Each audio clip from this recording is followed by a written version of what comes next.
And we're back for the first time in a couple of months here talking the premiere of Hawkeye, both episodes 1 and 2, our first Marvel-themed podcast in quite a while. Chris and I were just talking about this with Phil about how then we spoke to Skylar about Venom in early October. We spoke to Elliot a little time before that about the Bryan Danielson theme song. But other than that, since the finale of What If in early October, we haven't really spoke at all. And with Eternals coming out, hopefully we get around to that at some point. Obviously not a must-see film, but Hawkeye premiering this past week, Thanksgiving week on Disney Plus.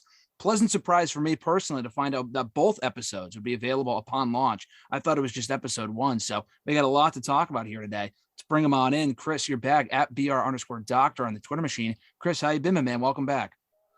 Good, thanks. It's nice to be talking about Marvel again. Absolutely, and especially with a show like this too that I've been looking forward to for a while. And as we head into the holiday season, the first Marvel Christmas show, obviously we have Iron Man 3, which we'll get into the expert of that right now, Mr. Phil Lindsey. You're on the Twitter machine at PhilDL616. Phil, you're an adamant Iron Man 3 fan, I know. Known Iron Man 3 apologist. I am here to spread my agenda. Was that the first? So that was like the first Christmas themed Marvel thing they've done as part of the MCU. Would this be the second? I don't remember if anything else has really had Christmas as part of it.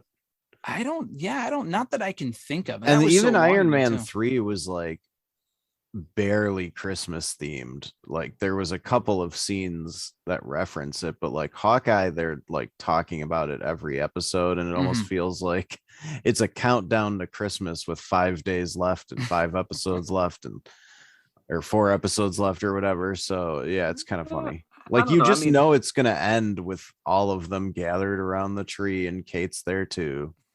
Yeah, I mean, I know they use Christmas music in Iron Man 3. I mean, you've got stuff like him using the ornaments to kill those henchmen. Yeah. Oh yeah, that's true. But I don't. There's no outright Christmas scene. Like you get the feeling like it's around Christmas, but I don't think we ever found out what the actual date is. Exactly. Like it snows and stuff. So I never really considered it to be like a Christmas Marvel movie, but I guess it is thinking about it in retrospect. And I've seen it enough times where I can definitely agree with you. I mean, I can't sit here and say that Die Hard's a Christmas movie and that isn't. So, I mean, I guess I would agree with that for sure. I mean, this also obviously takes place around Christmas time and whatnot. And with that movie too, the weird thing that I don't really think of it as a Christmas movie is that at least when I saw it, when it came out in May of that year of 2013, I think. It was so far removed from Christmas that I just don't really think of it as a Christmas thing, but it is. This, like you said, Chris, is like a countdown to Christmas. And the fact they put out 2 episodes this past Wednesday, the day before Thanksgiving, I think, unless my math is wrong, I think would add up to the last episode dropping a few days right before Christmas, which would be, I think, the 22nd, if I'm not mistaken. So it's right on that cusp right there, which is cool.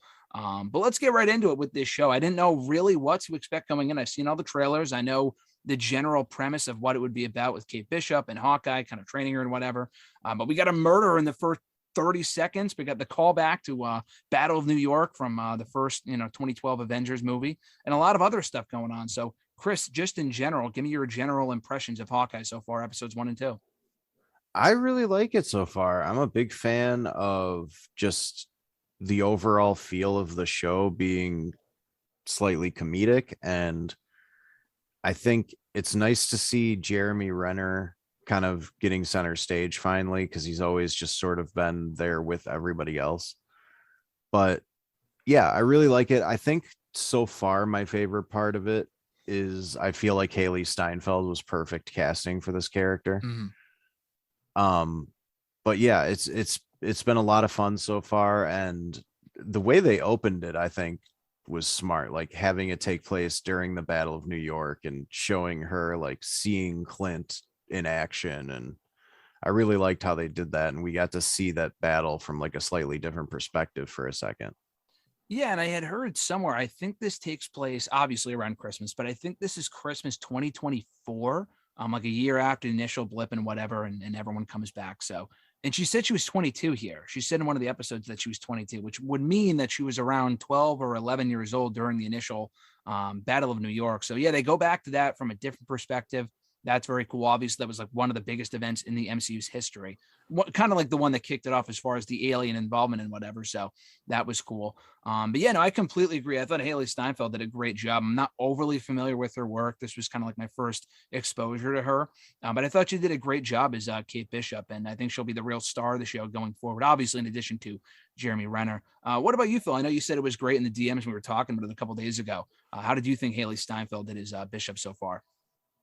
I think it's great. I think that it's great that they're clearly using the Hawkeye comic book series for like the visual cues with the opening credits. I think it was smart that it looked like, unless I misread it, it looked like the arrow that saved Kate was the no look shot. Can you confirm that, Chris? I'm not aware of it. It looked like it. The iconic him, talking on a comm and not looking in the direction he shot in. Mm-hmm. I think that is the arrow that saved Kate. Oh, interesting. That would be cool. Yeah, possibly. I mean, I don't remember if they actually show him fire that exact arrow in the episode, but that makes sense. Yeah, because if it looks like it's. I mean, of course, I didn't watch Avengers before I watched this, but it looks like it's framed from the same direction. Interesting observation. Yeah, I didn't. I almost kind of want to go back and watch the original Avengers and see if you can spot that same building. Like, did they actually use a building that was visible in the original movie? That would be cool. Yeah, I think it's in that same direction. I have to go back and look, but I think it is in that same direction. But I just think the way that they chose to do two very smart things here. They showed what the invasion looked like from the ground level, from Kate's point of view, and then they kind of fantasized it later in the musical, and they made it seem like, oh, hey, this is just like some fun musical number, and nobody actually got hurt. Look, it's just cardboard villains. And seeing it from Kate's point of view, that was our first time seeing it from like somebody else other than that was in actual battle. That musical, oh my god. Let's talk about that, Rogers. Yeah. The musical is great. I feel like not only do I feel like it's just a great comedic moment, but I just feel like having Clint not be thrilled about how they used it. The fact that they just threw Ant-Man in a musical is funny. Yeah. Because it kind of goes into like this thought process, not just in the Marvel universe, but kind of outside of it, that people almost think that Ant-Man is more famous than Hawkeye. So of course Ant-Man is there. Front and center. Yeah. Yeah, and there's no like focus on Hawkeye, and I feel like it says a lot about how he's seen in the Marvel universe and by the fandom. Yeah. Now, I know he's associated with purple, but was he wearing purple in the initial Battle of New York Hawkeye, that is?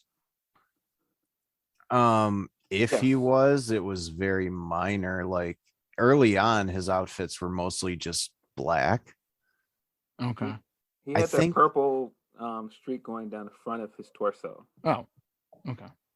Yeah, because I was curious because they had him like dressed in all purple in the play, so I wasn't like, okay, did they add that in? Obviously, like Ant-Man wasn't a part of it, so they added a lot of different aspects, but I was curious about that. But one part about the play that I thought was interesting, specifically kind of going off what you said, Phil, about him not being overly enamored with the play itself and leaving halfway through. I love when like the wife calls later, like, oh, how was it? He goes, it happened, like we went and we left and whatever. He doesn't actually comment on it, which was great. But the fact that he kind of gets taken aback from, he sees the woman playing Natasha, Black Widow. He's obviously not really come to terms on her death yet, and it's been a few years by this point.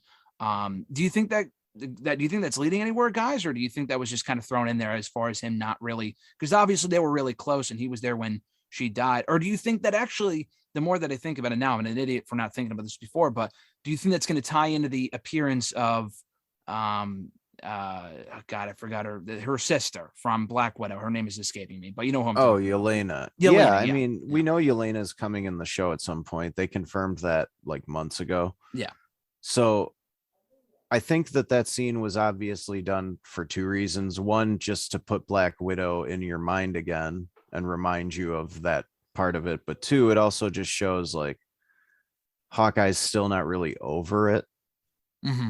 And yeah, I mean, and it's only been a couple of years. Like that's not the kind of thing you just get over right away. So Yeah. makes perfect sense. But real quick, I just want to say one thing about that musical. Like if we're talking a 12 to 13 year gap between when that happened and when they made that musical, like think about it. That's supposed to be one of the biggest tragedies in New York City history. That would almost be like if they made a musical about 9/11 Yep. in 2012.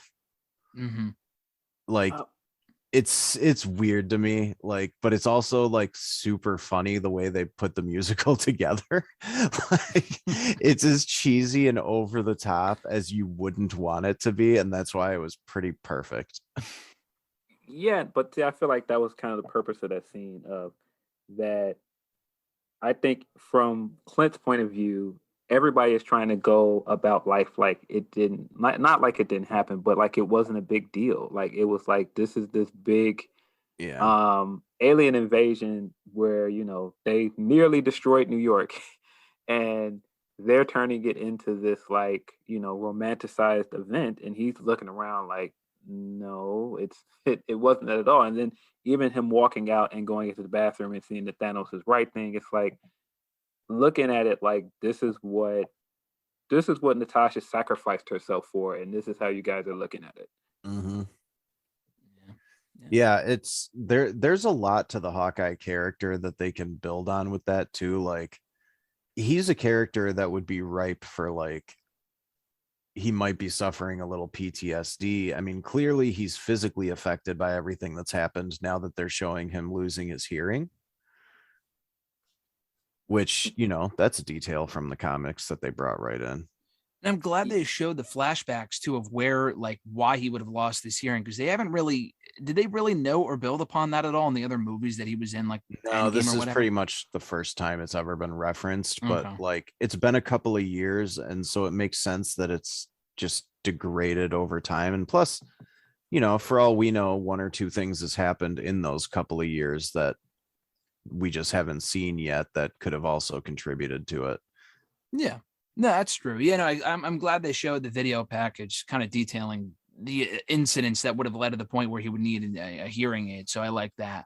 Yeah, there's a lot of things from the comics. I mean, I didn't read the comics, so you guys can kind of elaborate on it. But like Lucky the dog, for example, or the tracksuit mafia with the bros, the Russian bros, and whatever. Can you guys talk a Yeah. little bit about that and if that was comic book accurate at all? Phil, weren't they called the tracksuit Draculas or something slightly different in the comics? Or am Yeah, I thinking? yeah, it was slightly different. It was a tracksuit Dracula's, I think. Yeah. But yeah, all of that is from the Matt Fraction run. Mm-hmm. And that's why I'm saying even like the opening credits is all directly from that Matt Fraction run. That's how the covers look. That's how the inside uh, of the book looked. Like even like some of the graphic design cues that they use throughout the show is all from that run. And the hearing aid is also from that run. I'm trying to remember. I think he got stabbed in the ear, and that's how he lost his hearing. Oh wow. Mm. Oh Um, God, I'm glad we didn't have to watch something like that. I think it was something like that. I don't remember, but yeah, that's all from the Matt Fraction run. The dog, Pizza Dog, that's from the Matt Fraction run. Um, like their whole relationship. I mean, even them going to that auction, that's from the Matt Fraction run as well. There's a lot of people right now who are kind of mad at this show because of that. Like it is basically just lifting everything from that, and Matt Fraction probably isn't seeing a dime from this. So it's renewed that whole debate about like what should Marvel creators get for these movies, despite the fact that like their original contracts never really included that kind of stuff. I will say this: if people care about that with Matt Fraction and even David Aja, who is the illustrator on the book, support their independent books because that's stuff that they make money off of. That's creator owned stuff.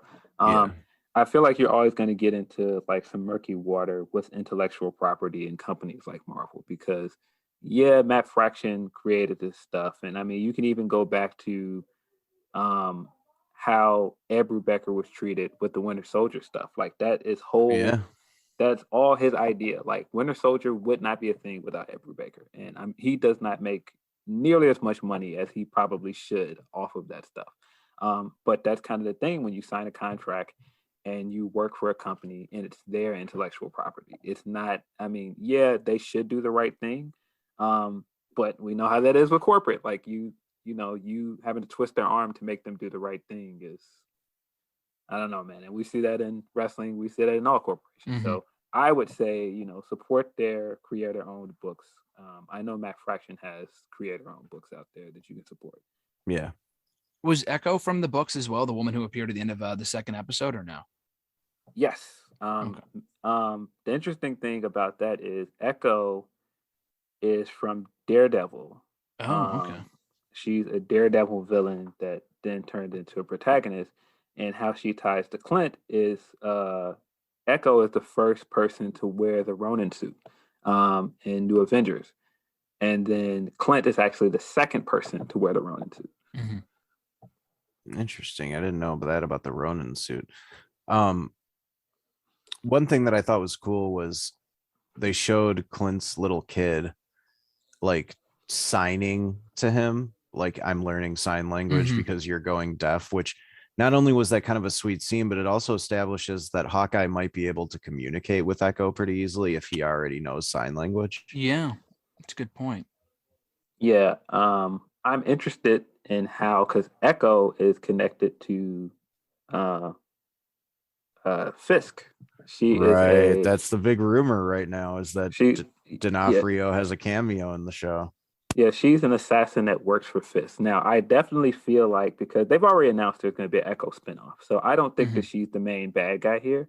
I also sadly don't think it's Kingpin. I think, because clearly they've introduced two other characters that are probably bad guys. Yeah. Like that swordsman is an obvious one. I mean, yeah. Why did they feel the need to change his name from Jacques to Jack, but he's still like kind of like vaguely European?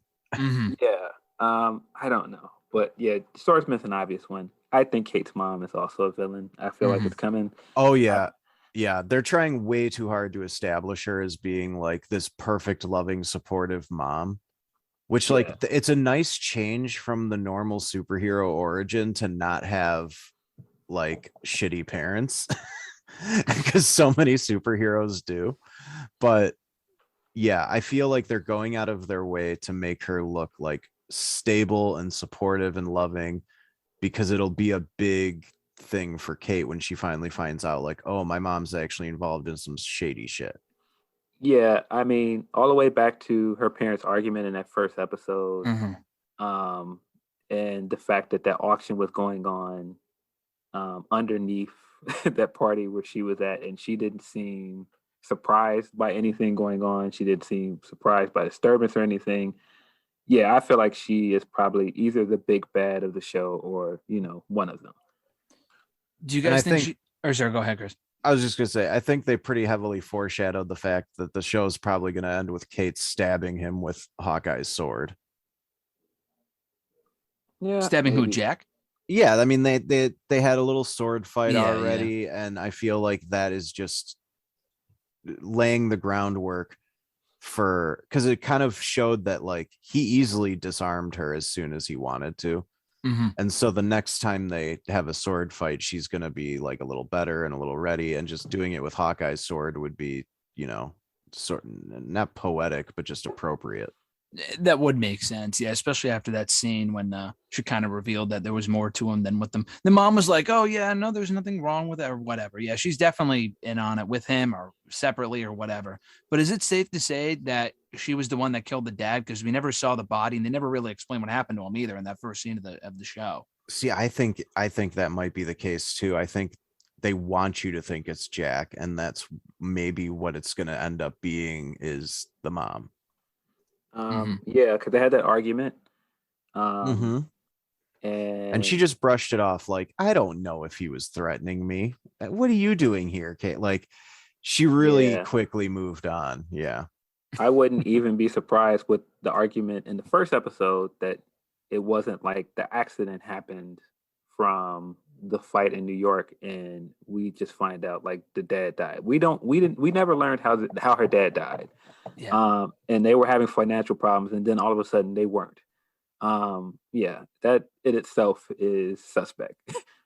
Yeah, like who did she go to? Like whose pocket is she in to where she's still living in that same penthouse after we know that they were almost going to have to sell it? Mm-hmm.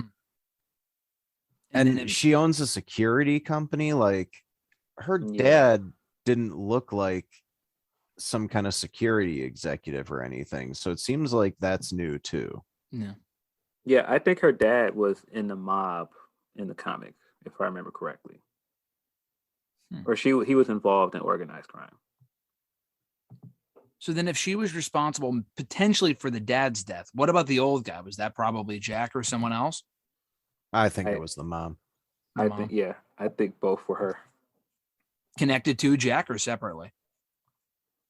Probably connected. Like I think the mom and Jack are something's going on there that we don't know. Yeah, I mean they met and got engaged or married or whatever, or not married yet, but they met and got engaged pretty quickly. And obviously Kate Bishop was pretty surprised by that. So yeah, that would make sense. I'm trying to think what other major plot points were in these two episodes from what we saw. From the two episodes that we saw. Was there anything that we missed? One thing that I really like that happened in this was they established that Clint just is not hiding a single thing from his wife. Like so often they just create drama in different movies and shows by having people like lie to each other about stuff that doesn't matter. And in this, like she's just in on everything. Mm-hmm. And I think it's a cool dynamic to establish that like Clint is happy in his relationship. Like this, like do not expect him and Kate Bishop to become a romantic thing. Don't ship them. Like him and his wife are good. Right, exactly. But we know what fandoms are like. So like anyone who watched Community knows that the character Jeff and the character Annie ended up together because the fans wanted them together at some point. I mean, they didn't get married or anything, but like those characters were way too far apart in age. But for some reason, the fans were just like, oh, they should be together. And so that happened in the show a little bit. And I think with this, they're like, let's just nip that in the bud right now. Like Hawkeye's family is perfectly good. Yeah, I've said this with all of the Disney Plus shows so far, but I feel like they have gone out of their way to prove fandom wrong about things that they heavily criticized before.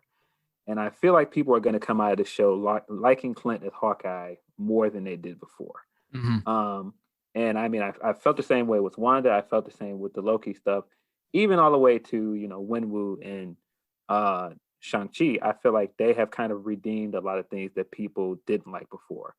And one of my things that I've always said with Clint is the heart and soul of the team. I mean, you see that in Age of Ultron, how he gave the speech to Wanda, and we see how Wanda struggled without Clint.